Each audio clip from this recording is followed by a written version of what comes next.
Damn it కథ అడ్డం తిరిగింది. రాష్ట్ర అధికారిక చిహ్నం మార్పు విషయంలో సీఎం రేవంత్ రెడ్డి వ్యూహం బెడిసికొట్టింది. అధిష్టానం అదిలించడంతోనే రేవంత్ ఒంటెద్దు పోకడకు చెక్ పడిందా? సొంత పార్టీలో చిచ్చు రగలడంతోనే లోగో విషయంలో అమాంతం వెనక్కి తగ్గాల్సి వచ్చిందా? రాజముద్ర మార్పు వ్యవహారంలో అయిష్టంగానే సీఎం మాట మార్చారా? అందుకే అందరి ఆమోదంతో తుది నిర్ణయం అంటూ యూటర్న్ తీసుకున్నారా? ఈ ప్రశ్నలన్నిటికీ అటు కాంగ్రెస్ ఇటు ప్రభుత్వ శ్రేణులు అవుననే సమాధానం చెబుతున్నాయి.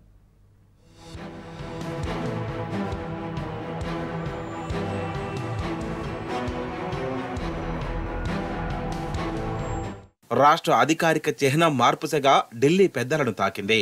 రాజముద్ర రచ్చ, రాష్ట్రంలో ప్రతిపక్ష బీఆర్ఎస్ చేస్తున్న ఆందోళనలు, మంత్రులు, కాంగ్రెస్ సీనియర్లు హైకమాండ్కు చేరవేసినట్టు తెలుస్తోంది.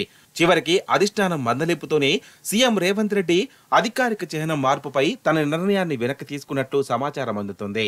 లోగోలో మార్పులు, చేర్పులు చేయాలన్న రేవంత్ నిర్ణయంపై కాంగ్రెస్ లోనే భిన్నాభిప్రాయాలు వ్యక్తమయ్యాయట. కొందరు మంత్రులు, ఎమ్మెల్యేలు సీఎం నిర్ణయాన్ని బాహాటంగానే వ్యతిరేకించారట. అధికారిక చిహ్నంలో కాకతీయ తోరణం, చార్మినార్ ఉంటే తప్పేంటన్న అభిప్రాయాన్ని వాళ్లంతా బాహాటంగానే వ్యక్తం చేసినట్లు విశ్వసనీయ వర్గాలు చెబుతున్నాయి. ఇది మన సాంస్కృతిక నేపథ్యాన్ని, వారసత్వ సంపదను ప్రజలకు దూరం చేసినట్లే అని కూడా రేవంత్ పై సీనియర్లు సీరియస్ అయినట్లుగా తెలుస్తోంది.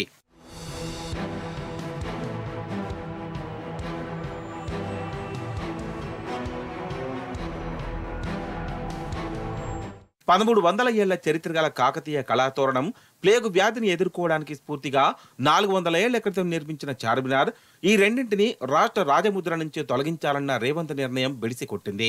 ఈ రెండు రాచరికపు ఆనవాళ్లు కావని సొంత పార్టీ నాయకులే అన్నట్లు తెలుస్తోంది. అందుకే అధికారిక చిహ్నం మార్పుపై ముఖ్యమంత్రి రేవంత్ అయిష్టంగానే మాట మార్చారని, మంత్రివర్గంలో, అసెంబ్లీలో చర్చించి అందరి ఆమోదం తీసుకున్నాకే మార్పులు, చేర్పులు అని చెప్పారని పార్టీ వర్గాల్లో చర్చ జరుగుతోంది.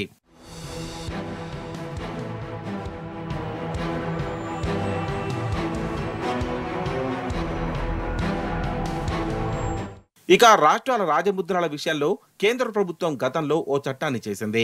ఏ రాష్ట్రమైనా ఆ చట్టానికి లోబడే అధికారిక చిహ్నాన్ని రూపొందించుకోవాల్సి ఉంటుంది.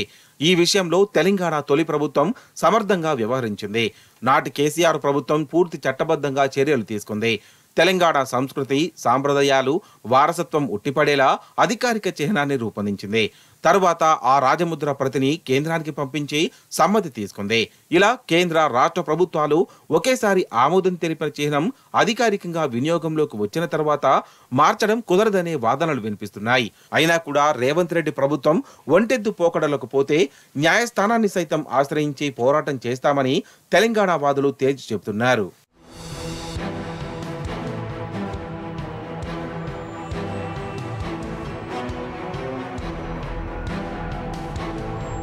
అధికార పీఠం ఎక్కిన నాటి నుంచి సీఎం రేవంత్ రెడ్డిది ఒకే పాట. గత 10 ఏళ్లలో ఏదో తప్పు జరిగినట్టు చిత్రీకరించడం, గత పాలకుల నిర్ణయాలను సవరిస్తామనడం, ప్రజలకు పాలన అందించే క్రమంలో ఏదో ఉక్రోషం, తొందరపాటు, తెలియని ప్రతీకారం, రగిలే అంతర్మదనం. తెలంగాణలో తొలి ముఖ్యమంత్రి కేసీఆర్ ఆనవాళ్లు లేకుండా చేస్తామనేంత స్థాయిలో కసి, తాను అనుకున్నది జరిగి తీరాలనే పంతం.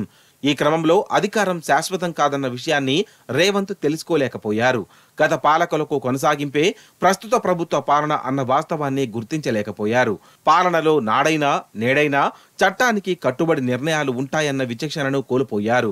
ఫలితం ఏకపక్ష ప్రకటనలు, ఆధిపత్య నిర్ణయాలు, ఒంటెద్దు పోకడలు, రాష్ట్ర అధికారిక చిహ్నంలో మార్పులకు ప్రయత్నాలు.